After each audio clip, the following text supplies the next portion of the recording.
अस्सलाम वालेकुम students, welcome back. Next paper है फिजिक्स का 7 नवंबर 2025 को। तो उसके लिए गेस्ट पेपर की रिक्वेस्ट काफ़ी ज़्यादा आई। ऑलरेडी हमने शेयर किया था अपनी वेबसाइट के ऊपर भी और व्हाट्सएप चैनल के ऊपर भी ये चीज़ें कंटेंट शेयर किया गया था, लेकिन फिर भी एक छोटा सा इंट्रो हम उसके बारे में देते जाते हैं कि क्या क्या चीज़ें किस किस रिस्पेक्ट से आपने प्रिपेयर करनी है उसी गेस्ट पेपर में से, और टाइम मैनेजमेंट और बाकी सब पेपर का पैटर्न क्या क्या होगा ये सब अभी हम डिस्कस करते हैं।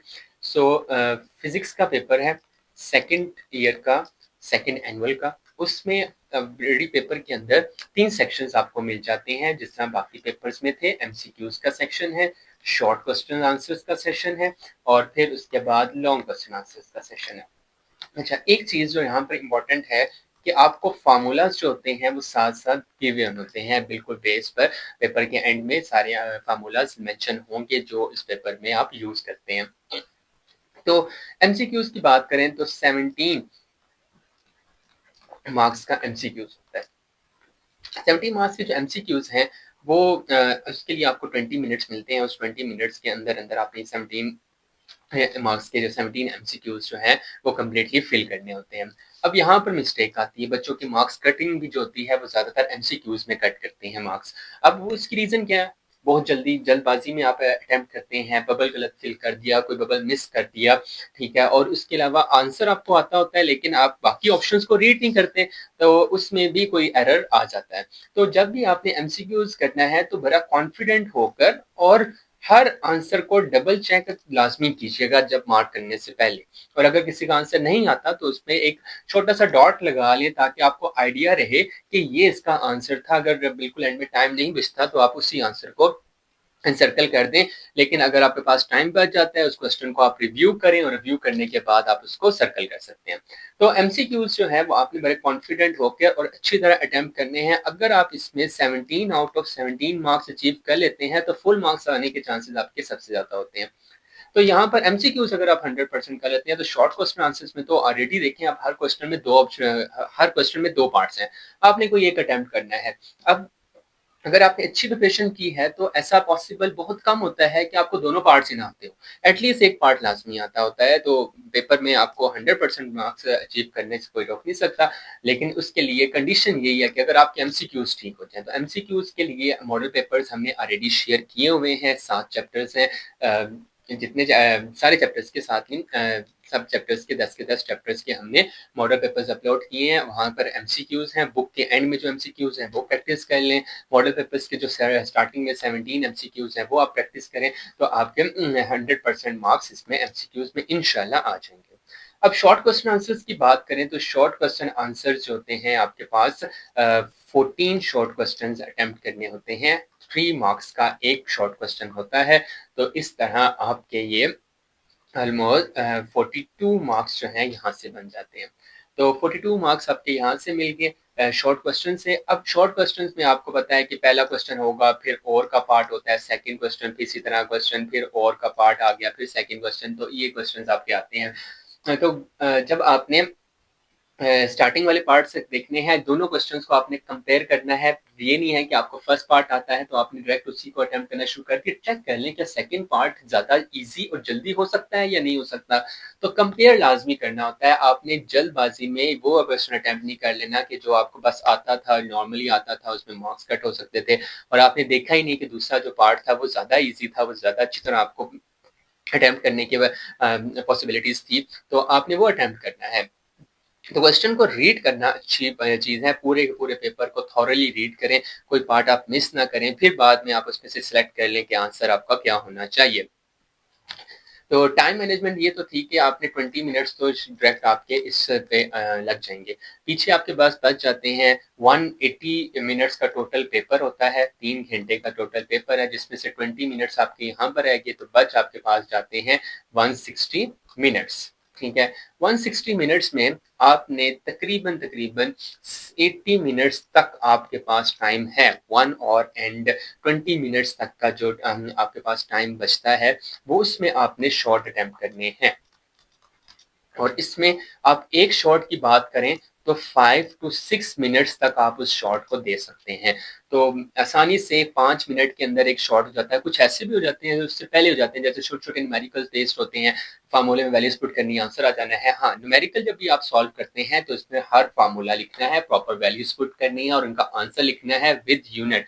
यूनिट के मार्क्स डिडक्ट नहीं करवाने हैं अपने, क्योंकि यूनिट इंपॉर्टेंट है। जैसे ग्रेविटेशन कैलकुलेट करनी है तो एंड में मीटर पर सेकंड्स के साथ यूनिट मेंशन करना है। फोर्स लिख रहे हैं तो न्यूटन से आता आएगा और इस तरह की वैल्यू साथ-साथ मेंशन आपने करनी है। तो 5 से 6 मिनट आप एक क्वेश्चन पर अटेम्प्ट करने पे लगा सकते हैं और ये भी बहुत ज़्यादा टाइम है, ईज़िली आप मैनेज कर सकते हैं एक क्वेश्चन आसानी से इतने टाइम के अंदर। जब आप 60 मिनट यहाँ पर लगा दिए, 20 मिनट्स यहाँ पर लगा दिए, तो 100 मिनट्स तो आपने यहाँ पर यूज़ कर लिए।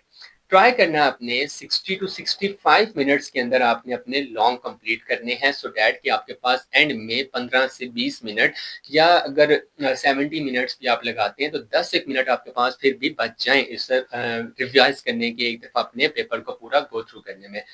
तो टारगेट क्या है? 4 क्वेश्चंस आपके पास होते हैं, उन 4 क्वेश्चंस को 2 कैटेगरीज़ में डिवाइड किया जाता है। 2 क्वेश्चंस ऐसे होते हैं जो 7 मार्क्स के होते हैं और 2 पार्ट्स ऐसे होते हैं जो 6 मार्क्स के होते हैं। तो 14 मार्क्स का एक, 12 मार्क्स के बाकी 2 क्वेश्चंस। तो टोटल हो गए 26। तो इस तरह 26, 42 एंड 17 मार्क्स मिलके आपके ये 85 मार्क्स का सेक्शन कंप्लीट होता है। अब ये जो 26 मार्क्स आपके यहाँ पर आए हैं, इसमें से आपके पास डिवीजन करने के लिए क्या है कि 2 लॉन्ग क्वेश्चंस हैं 7 मार्क्स के और 2 लॉन्ग क्वेश्चंस हैं 6-6 नंबर के। अब आपके पास 60 मिनट्स हैं, अगर हम 4 क्वेश्चंस के साथ डिवाइड करें तो आपके पास 15 मिनट्स हैं एक क्वेश्चन को सॉल्व करने के लिए। और अगर आपने पास पेपर देखा होगा तो इतना लेंथी कोई क्वेश्चन नहीं है जिसको 15 मिनट आपको लगे सॉल्व करते हुए। बहुत से ऐसे भी हैं जो एक सिंगल शीट के अंदर भी उसका आंसर कंप्लीट हो जाता है, तो वो हार्डली आपको 5 से 10 मिनट भी नहीं लगेंगे। तो फिर भी आपके पास एक क्वेश्चन को अटेम्प्ट करने के लिए 15 मिनट एक बहुत अच्छी अमाउंट है टाइम की आपके पास अवेलेबल, इसमें आप अटेम्प्ट करें। फिर 60 मिनट में हो जाता है, लेकिन चलिए आपको कुछ क्वेश्चन में अंडरस्टैंड करने में टाइम लग गया तो 65 या 70 मिनट्स भी आप लगा लेते हैं, फिर भी आपके पास 10 से लेकर 15 मिनट जो है वो रिवीजन के लिए बच जाएंगे। रिवीजन करना इंपॉर्टेंट है। अगर आप अपने मार्क्स को देखने जाते हैं, मेरे साथ खुद बहुत दफा ऐसा हुआ कि जब हम पेपर अटेम्प्ट करते थे, एंड में जो टाइम बचा था, जब हम इस पेपर को रिवाइज करते थे, हमें कुछ ना कुछ मिस्टेक नजर आ जाती थी और वो हमें बहुत से मार्क्स हमारे उसमें से सेव हो जाते थे। तो आपने भी यही करना है कि 10 टू 15 मिनट्स एटलीस्ट अपने पेपर को दोबारा से एक दफा देखना है। कोई पार्ट, कोई चीज, कोई यूनिट, कोई कैलकुलेशंस मिस हो गई हैं, वो आपने अपनी कंप्लीट कर लेनी है। क्योंकि पेपर करते हुए कभी नहीं पता चलता कि कोई पार्ट आपका मिस हुआ है, तो एटलीस्ट आप खुद रिवाइज कर लें। और उस 15 मिनट के अंदर कोई लेट से शॉर्ट रह गया है, कोई लॉन्ग पार्ट लिखना चाहिए था आंसर में, वो नहीं लिखा, तो वो आप इसमें अटेम्प्ट कर सकते हैं। तो इस तरह आपका पेपर 85 मार्क्स का कंप्लीट होता है। इंशाल्लाह अभी हम गेस्ट पेपर स्टार्ट करते हैं। गेस्ट पेपर ये ऑलरेडी हमारी वेबसाइट पर भी अवेलेबल है, वहां से भी देख सकते हैं, नहीं तो आप स्क्रीनशॉट भी ले सकते हैं। अब हम हर क्वेश्चन पेपर में से, हर टॉपिक में से देखते हैं क्या क्या चीजें आ सकती हैं। जैसे अगर हम क्यूलम लॉ की बात करते हैं, क्यूलम लॉ लॉन्ग में आ सकता है, और शॉर्ट में अगर हम बात करें तो शॉर्ट में इसके फैक्टर्स ज्यादा इंपॉर्टेंट है। मीडियम का इफेक्ट क्या होगा, इसी तरह मीडियम के बाद फोर्स और डिस्टेंस का जो रिलेशन है वो उससे रेलिवेंट कोई कॉन्सेप्चुअल क्वेश्चन आ सकता है। फोर्स और मैग्नीट्यूड ऑफ चार्जेस से रेलिवेंट कोई कॉन्सेप्चुअल क्वेश्चन आ सकता है। तो इस तरह का लॉन्ग भी आपने इसमें से प्रिपेयर करना है, शॉर्ट भी प्रिपेयर करना है। Properties of electric field lines short के लिए बहुत इंपॉर्टेंट है। इसमें से एटलीस्ट आपने 3 पॉइंट लाजमी याद करने हैं, और इसमें से एक पॉइंट है जिसमें electric field lines never intersect each other. Intersect वाला जो पॉइंट है वो कंपलसरी है, उस पर अलग से भी शॉर्ट आ जाता है। तो properties of electric field lines, Gauss's law और इसकी एप्लीकेशन ये ट्राई करनी है कि सारी की सारी करनी है, और प्रॉपर डेरिवेशन के साथ विद डायग्राम आपने रेडी करना है। तो इसमें से 2 लॉन्ग और आगे potential gradient most important derivation है, ये भी बहुत इंपॉर्टेंट है। शॉर्ट में भी आ सकती है, लॉन्ग का पार्ट भी बन सकती है। Capacitance of parallel plate capacitor, तो इसमें सी का फार्मूला ड्राइव करना है, और ये शॉर्ट में भी हो सकता है और लॉन्ग में भी आ सकता है। सी का फार्मूला ड्राइव करने के लिए यहाँ पर सेम इसी तरह इसके अलावा हम इसमें, हाँ, शॉर्ट में फैक्टर्स भी इसमें से आ सकते हैं कि आप फैक्टर्स बताएं कि कैपेसिटेंस के फैक्टर्स क्या क्या हैं, और एनर्जी स्टोर्ड की भी आपने डेरिवेशन प्रिपेयर करनी है।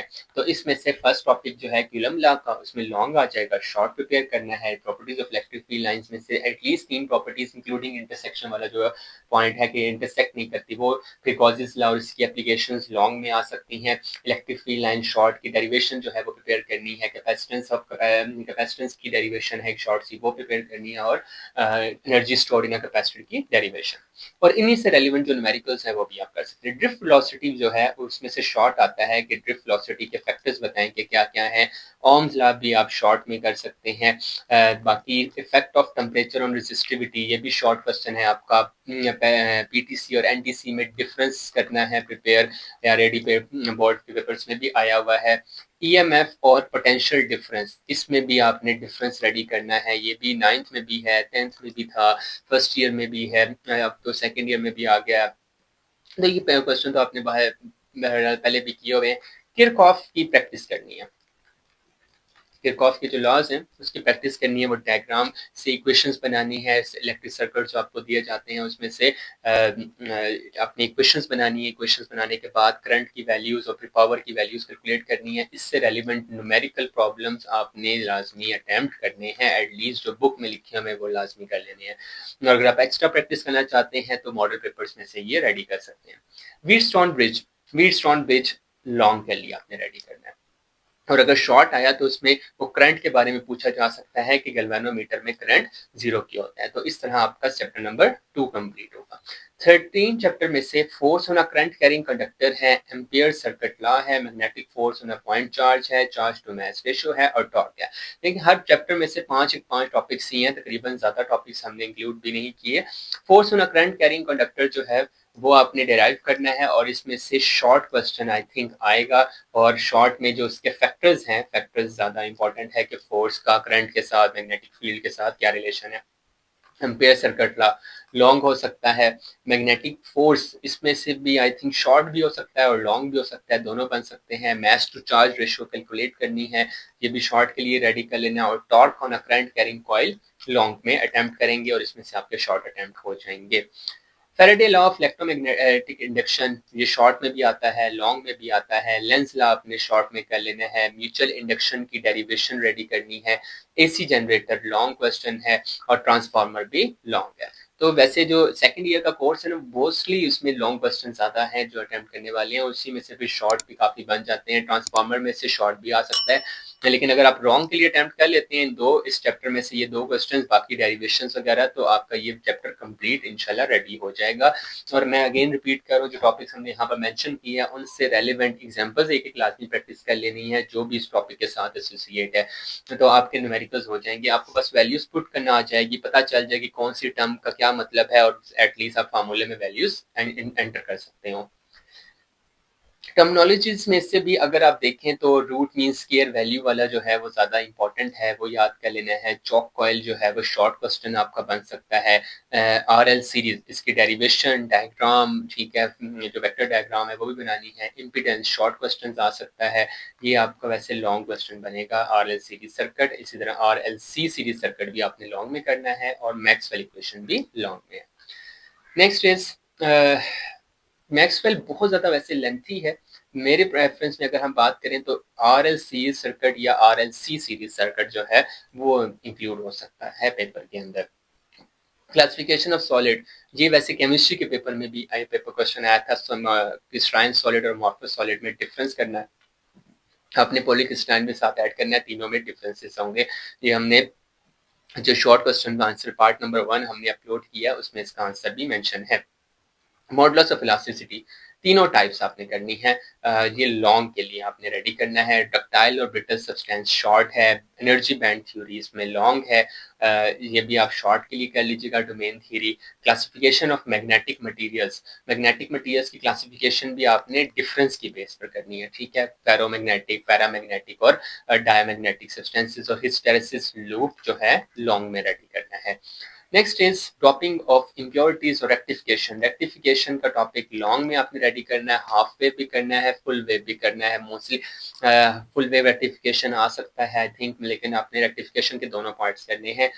ड्रॉपिंग ऑफ इम्प्योरिटीज, ठीक है, एन टाइप और पी टाइप सेमीकंडक्टर्स बनाने का जो मेथड है, वो आपने यहाँ से रेडी करना है इस चैप्टर में से। 18 में से अगर बात करें ब्लैक बॉडी रेडिएशंस में जो दो लॉज हैं, वो दोनों लॉज आपने करना है। फोटो इलेक्ट्रिक इफेक्ट जो है वो लॉन्ग आ जाएगा। कॉम्पटन इफेक्ट लॉन्ग है, इसमें इसकी डेरिवेशन करनी है, डायग्राम करनी है और साथ एंड में कैलकुलेशन है।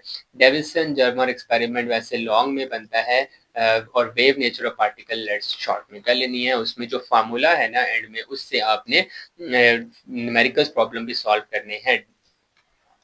Spectrum of hydrogen Bohr atomic model और कर लीजिएगा एक, और इसके अलावा एक्सरेज का टॉपिक लॉन्ग में और प्लस लेजर का टॉपिक भी लॉन्ग में। तो इसमें से ये 3 मॉडल्स आपने रेडी कर लेने हैं।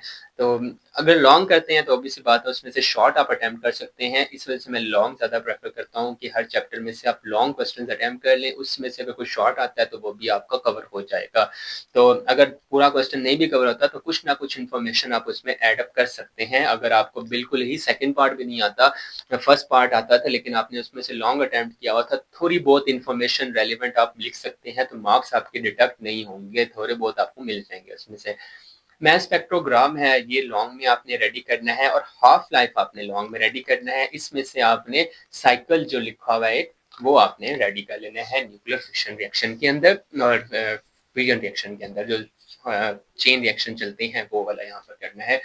तो इस तरह ये आपका टेस्ट पेपर था। मेन चीज़ें मैंने आपको बता दी हैं, तो इस तरह आपने रेडी करना है। बाकी न्यूमेरिकल मैंने अगेन बता रहा हूँ कि आपने हर टॉपिक से रेलिवेंट जो एमसीक्यू वो है, न्यूमेरिकल प्रॉब्लम सॉल्व हुआ हुआ है, एग्जांपल एटलीस्ट वो प्रैक्टिस कर लेनी है। होपफुली पेपर इजी होगा कंपैरेटिवली।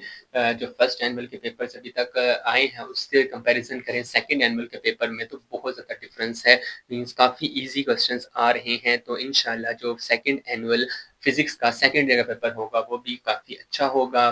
बस अपने पेपर की टाइम मैनेजमेंट बहुत अच्छी करनी है। एमसीक्यूज़ के लिए मैं आपको बता रहा हूँ, मॉडल पेपर्स के स्टार्टिंग में जो 17 एमसीक्यूज़ हैं वो रेडी कर लीजिएगा और एक्सरसाइज अगर आपके पास टाइम बचता है तो एक्सरसाइज के जो एमसीक्यूज़ हैं वो भी एक दफ़ा देख लेने हैं। ठीक है, तो अगर आप सिर्फ पास करने के बारे में बात करते हैं कि एटलीस्ट आप पास हो जाएं, तो उसमें से मैं प्रेफर करूंगा चैप्टर नंबर 1, मतलब चैप्टर नंबर 11 आपने मस्ट करना है।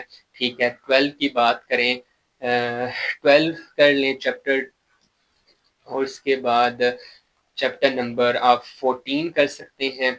चैप्टर नंबर 15 3 4 हो गए, और एंड वाले चैप्टर आपको जरा टफ लग सकते हैं।